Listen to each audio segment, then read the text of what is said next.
Castles, knights, plagues, and kings. The Middle Ages often sound like something out of a movie. But what really happened during this time? Let's break down the Middle Ages, explained simply. 1. When were the Middle Ages? The Middle Ages lasted from around 500 to 1500 CE.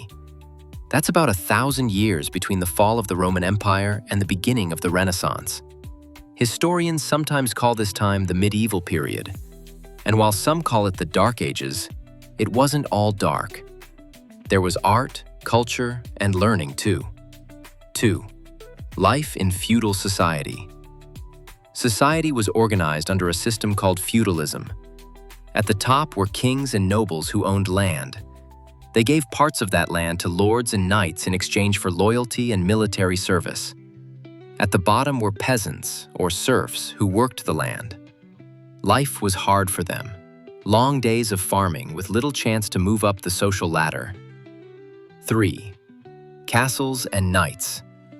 Castles were the centers of power, built for defense and control.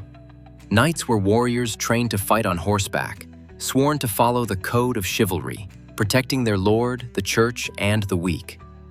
Tournaments and jousts were both training and entertainment, but in real battles, knights faced brutal conditions.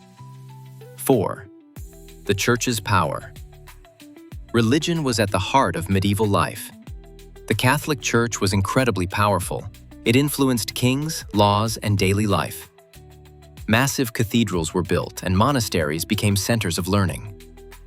The Crusades, a series of wars between Christians and Muslims over control of the Holy Land, also took place during this time. 5.